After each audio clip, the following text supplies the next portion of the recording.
दशरथ नाम के एक परम प्रख्यात सुविख्यात राजा हुए, जिनका वेदों में भी नाम है, सब कुछ है उनके पास। धर्म धुरंधर कह करके उनको पुकारा जाता है। गुण निधि, गुण के खान हैं, सब गुणों से संपन्न, सब बलों से संपन्न, सब विद्या से संपन्न है श्री दशरथ जी महाराज। परंतु सब कुछ होने के बाद भी संतान नहीं है उनके यहां। किसी ने कहा, हे वशिष्ठ मुनि, आप जैसे गुरु को पाकर के भी श्री दशरथ जी महाराज पुत्र विहीन कैसे हैं? वशिष्ठ जी महाराज बोले, दशरथ जी ने आज तक कभी मुझसे आकर के कहा ही नहीं कि उनको पुत्र की कामना है। यदि भी आकर के कभी मुझसे कहेंगे तो निश्चित है उनको पुत्र रत्न की प्राप्ति होगी। एक बार आकर के जिज्ञासा तो करें मेरे चरणों में। तब एक दिन बैठे बैठे श्री दशरथ जी महाराज विचार करने लगे, मेरे पास संपत्ति खूब, मेरे पास यश खूब, तीनों लोग मेरे लिए नतमस्तक रहते हैं, ऐसी सुंदर पत्नियां, सब कुछ है मेरे पास, पर बिना संतति के ये कैसा जीवन व्यतीत हो रहा है। मेरे पुत्र नहीं है। इस बात का बहुत क्षोभ हुआ दशरथ जी को। उठते ही ब्रह्म मुहूर्त में गुरु घर गए और जाकर के श्री वशिष्ठ मुनि के चरणों में प्रणाम करते हुए कहा, सब कुछ है गुरु आपकी कृपा से, लेकिन बिना संतति के ये सब किस काम का? एक संतान हो घर में, ऐसी कामना मन में रखता हूं। हे गुरुदेव, आप अनुग्रह करो, कृपा करो। वशिष्ठ मुनि प्रसन्न होकर के बोले, हे दशरथ जी, आप बिल्कुल निश्चिंत हो जाइए, एक नहीं 4 संतान होंगी आपकी, और ऐसी नहीं होंगी।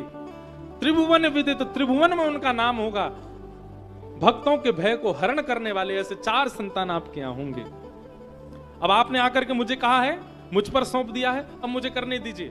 श्रृंगी ऋषि को बुलाया वशिष्ठ मुनि ने और कहा, पुत्र कामेष्टि यज्ञ करें और अपने शिष्य के नाम से मैं यजमानत्व निर्वहन करूंगा।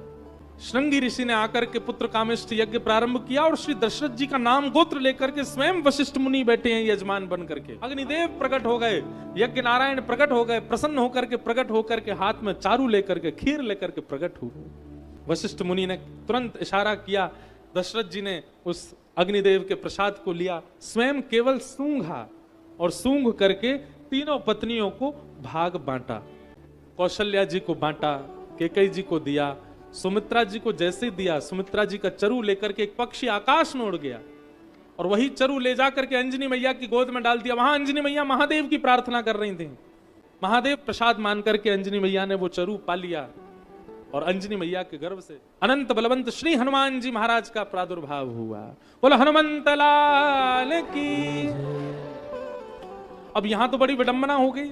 कौशल्या जी के हाथ में चरु है, कैकेयी के हाथ में चरु है, सुमित्रा जी के पास नहीं है। तुरंत कौशल्या और कैकेयी ने अपने चरु के थोड़े थोड़े भाग सुमित्रा जी को प्रदान कर दिए। तीनों माताओं ने चरु ग्रहण किया।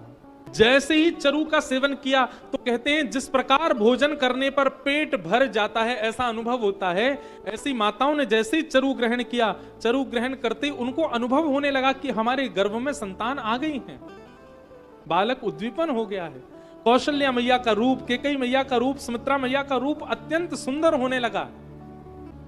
जो तिथि नक्षत्र सब बिल्कुल अनुकूल होने लग गए। क्यों? प्रभु श्री राम अवतार लेने वाले हैं और नौमी तिथि है, चैत्र का महीना है, शुक्ल पक्ष और अभिजीत मुहूर्त हुआ है, मध्यकाल का समय है, ना ज्यादा गर्मी है ना ज्यादा सर्दी है।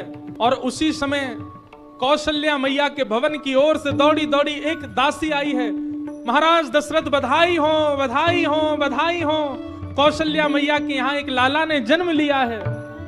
महाराज दशरथ आनंदित हो गए हैं। बोलो राजा रामचंद्र भगवान की। अपने हृदय का हार उतार दिया, नेत्र सजल हो गए महाराज के, दासी के हाथ में दे दिया।